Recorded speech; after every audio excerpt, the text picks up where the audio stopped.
দেখুন, পশ্চিমবাংলায় তৃণমূল কংগ্রেস এমন একটা দল, আমাদের আপনি কালকে নির্বাচন করুন, আমরা প্রস্তুত। সুতরাং ভোটের জন্য আমাদের আলাদা করে কিছু পরিকল্পনা করতে হবে তৃণমূল কংগ্রেসের পক্ষে, সেটা আমাদের ভাবতে হয় না। এটা ভাবতে হয় তাদের, যাতে সারা বছর আপনি দেখতে পাবেন না। যখনই ভোট আসবে তখনই দিল্লি থেকে বড় বড় লিডাররা ডেলি প্যাসেঞ্জার, বিজেপি কর্মী সমর্থক বাংলার মানুষের প্রতি তিনি বলেছেন যে বন্দে মাতারাম পুরো গান গাইতে হবে। সবচেয়ে ইন্টারেস্টিং পার্টটা দেখুন, যখন বন্দে মাতরম গাওয়া শুরু হলো বিজেপির নেতৃত্বরা দু লাইনের পরে সবাই বন্ধ করে। আপনারা হয়তো জানেন যে ভারতবর্ষে ইংরেজ 200 বছর শাসন করেছিলেন। তার প্রধান কারণ ছিল কিছু ভারতবাসী যারা ইংরেজকে পরোক্ষভাবে মদত করতেন। আমাদের দুর্ভাগ্য, এই এসআইআর প্রক্রিয়া চলাকালীন সারা পশ্চিমবাংলায় প্রায় 164 জনের মৃত্যু। সেখানে উল্লেখ করা হয়েছে যে খুঁজে পাওয়া যায়নি অথবা অনুপস্থিত। বাংলার বাইরে থেকে বাংলা ভাষা জানে না, বাংলা বোঝে না, এরকম অবজারভার নিয়ে এসে বসিয়ে রেখেছে। আমার মেদিনীপুর শহর, পশ্চিমবাংলার মানুষ অলরেডি ডিসাইডেড তারা কি করবে, এবং বিজেপির এই দ্বিচারিতা বাঙালি এবং বাংলার প্রতি মানুষ মুখিয়ে আছে তাদের বিপক্ষে। যিনি মোহাম্মদ বিন তুগলক, এক প্রকার পাগল দেউলিয়া রাজনৈতিকভাবে, তিনি সংবাদ মাধ্যমে বলে বেড়াচ্ছে 1.5 কোটি ভোটার পশ্চিমবাংলা থেকে অস্তিত্বহীনতায় ভুগছেন, এবং যারা সিপিএম এর প্রকৃত বামপন্থা মেনে পার্টিটা করে তারা প্রত্যেকেই মমতা বন্দ্যোপাধ্যায়কে সম্মান করে। হাতে 1-2 মাস সময় থাকলেও বিধানসভা নির্বাচনের পূর্বে ইতিমধ্যেই কিন্তু সমস্ত রাজনৈতিক দল আসরে নেমে পড়েছে, তাদের প্রস্তুতি তুঙ্গে, এবং এই রাজনৈতিক উত্তাপ যখন চরমে তখন কিন্তু আমরা এসে পৌঁছে যাই মেদিনীপুর জেলায়। এবং এই মুহূর্তে আমার সঙ্গে রয়েছেন মেদিনীপুর সাংগঠনিক জেলা যুব তৃণমূল কংগ্রেসের নির্মাল্য চক্রবর্তী।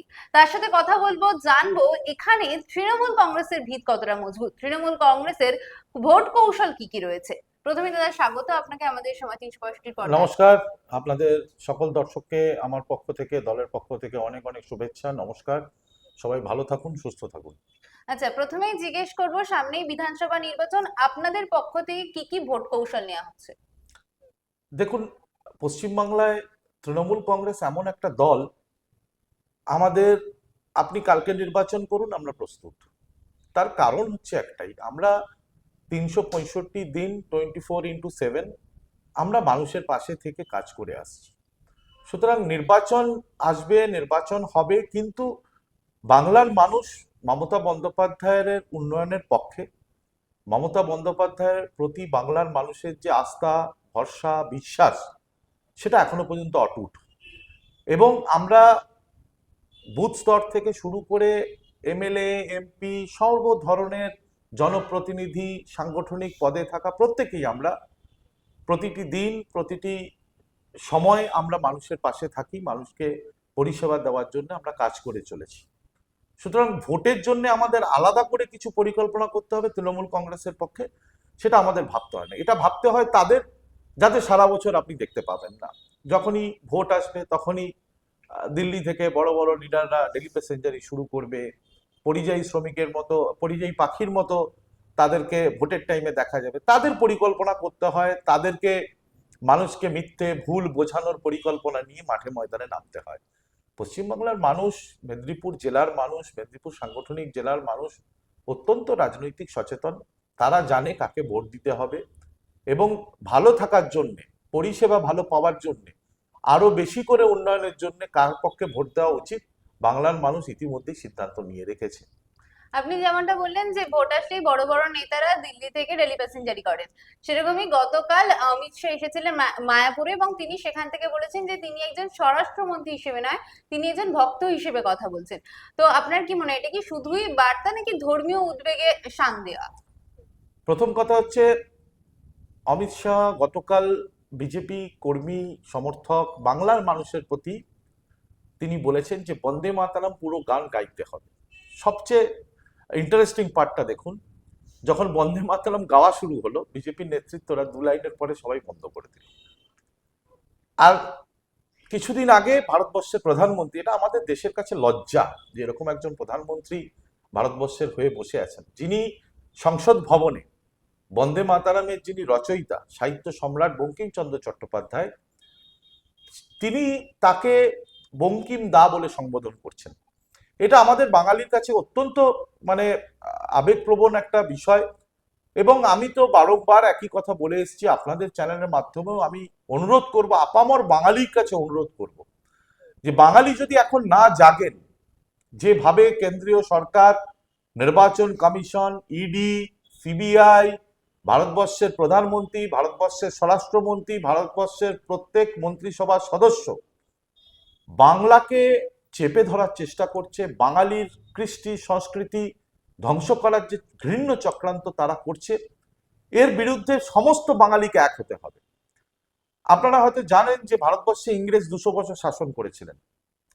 তার প্রধান কারণ ছিল কিছু ভারতবাসী যারা ইংরেজকে পরোক্ষভাবে মদত করতেন, সেই কারণে হয়তো ভারতবর্ষ স্বাধীন করতে স্বাধীনতা সংগ্রামীদের এত সময় লেগেছিল। আর কিছু দালাল আছে বিজেপির, যারা বাঙালি হয়েও বাংলা ধ্বংস হোক, বাঙালি ধ্বংস হোক, বাংলার কালচার ধ্বংস হোক, বাংলার মনীষীদের বঙ্কিম দা বলা হোক, মাতঙ্গিনী হাজরাকে বিজেপির নেতৃত্বরা বলছেন তিনি নাকি পাকিস্তান থেকে এসছেন, রাজা রামমোহন রায় নিয়ে কটূক্তি করছেন, তারপরেও যারা বিজেপি করছে বা বিজেপির সাথ দিচ্ছে বাঙালি হয়ে, আমার মনে হয় তাদের ন্যূনতম লজ্জা পাওয়া উচিত।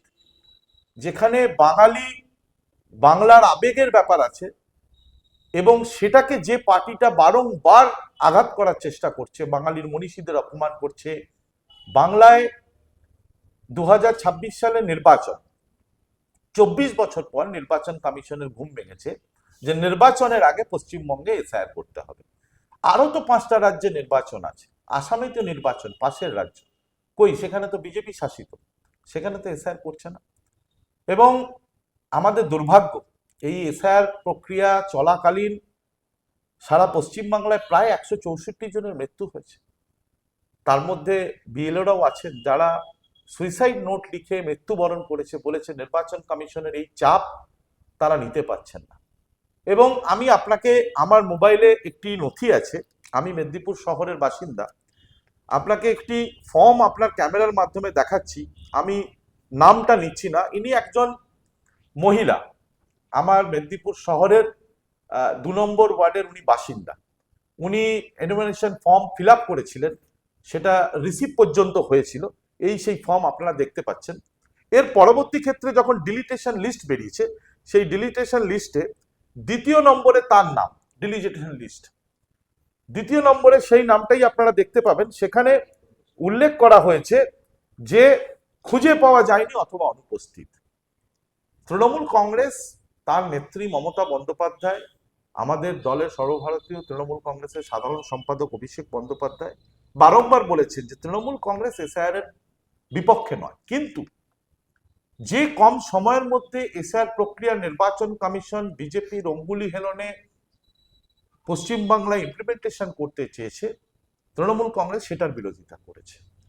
এবং নির্বাচন কমিশন যেভাবে বিজেপির কথায় উঠছে বসছে, বাংলার বাইরে থেকে বাংলা ভাষা জানে না, বাংলা বোঝে না, এরকম অবজারভার নিয়ে এসে বসিয়ে রেখেছে। আমার মেদিনীপুর শহরেই গেছে, এবং আমি ব্যক্তিগতভাবে নোটিশ দেখেছি, সাধারণ মানুষের কাছে নোটিশ এসছে যে আপনি আপনার বাবার 7 নম্বর সন্তান কেন, আপনাকে তার প্রমাণ দিতে হবে।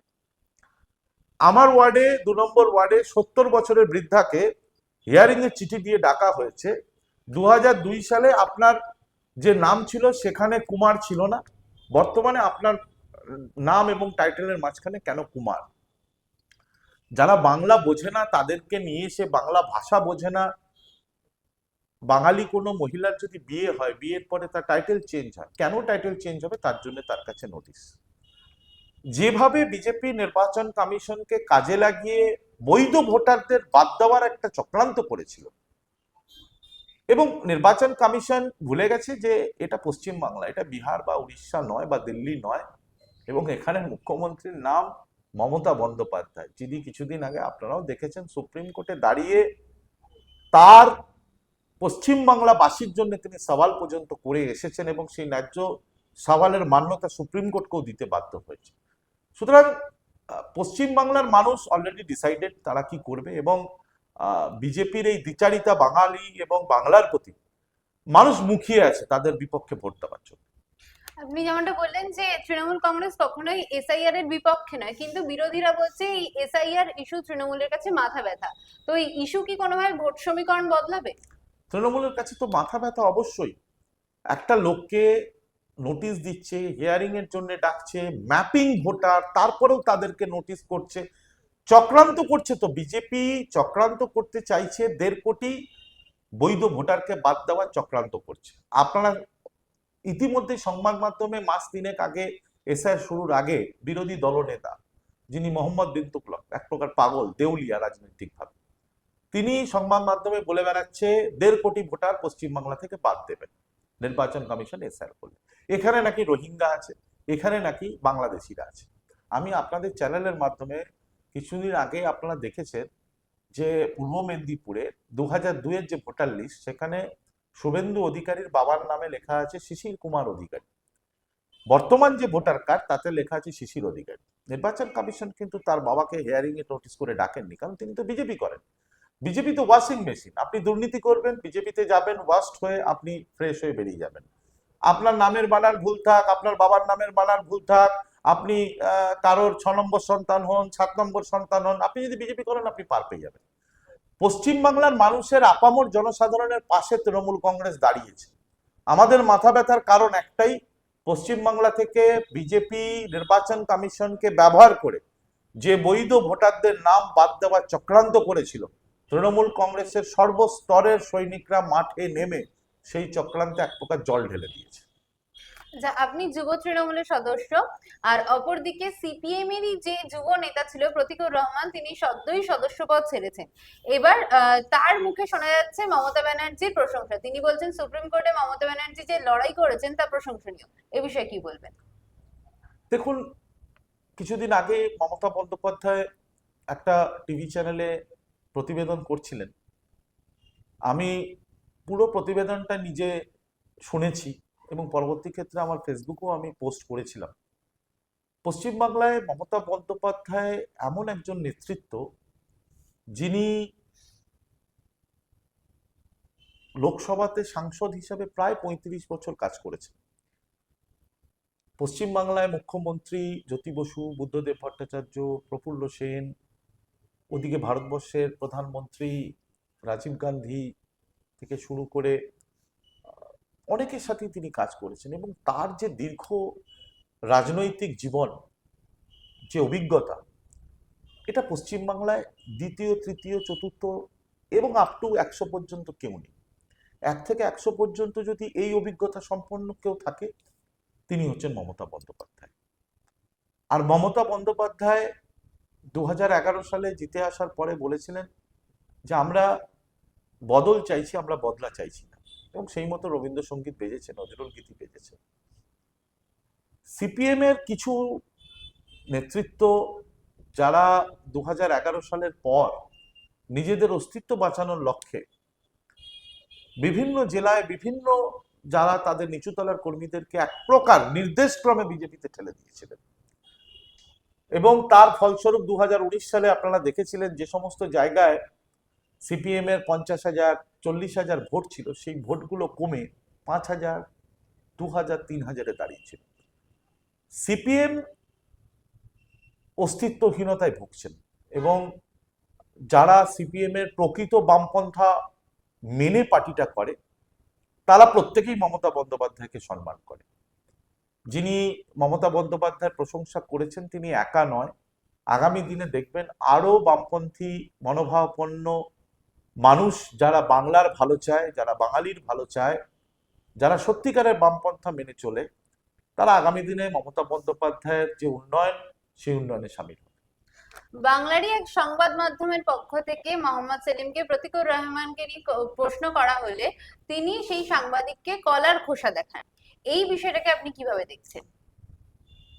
দেখুন, বামপন্থী কিছু নেতৃত্ব আছে। আপনি যে জেলায় বসে আছেন, এই জেলায় কিছুদিন আগেও প্রয়াত হয়েছে এরকম নেতৃত্ব আছেন, এবং এই জেলায় ছোট আঙারিয়ার মতো একটা জায়গা আছে গড়বেতায়, এই জেলায় কেশপুর আছে, এই জেলায় দাঁতন আছে, যেখানে বামপন্থাদের সন্ত্রাস। আজকে ঝাড়গ্রাম হয়তো অন্য জেলা হয়েছে, আগে অবিভক্ত মেদিনীপুর জেলা ছিল, সেখানে নেতাই।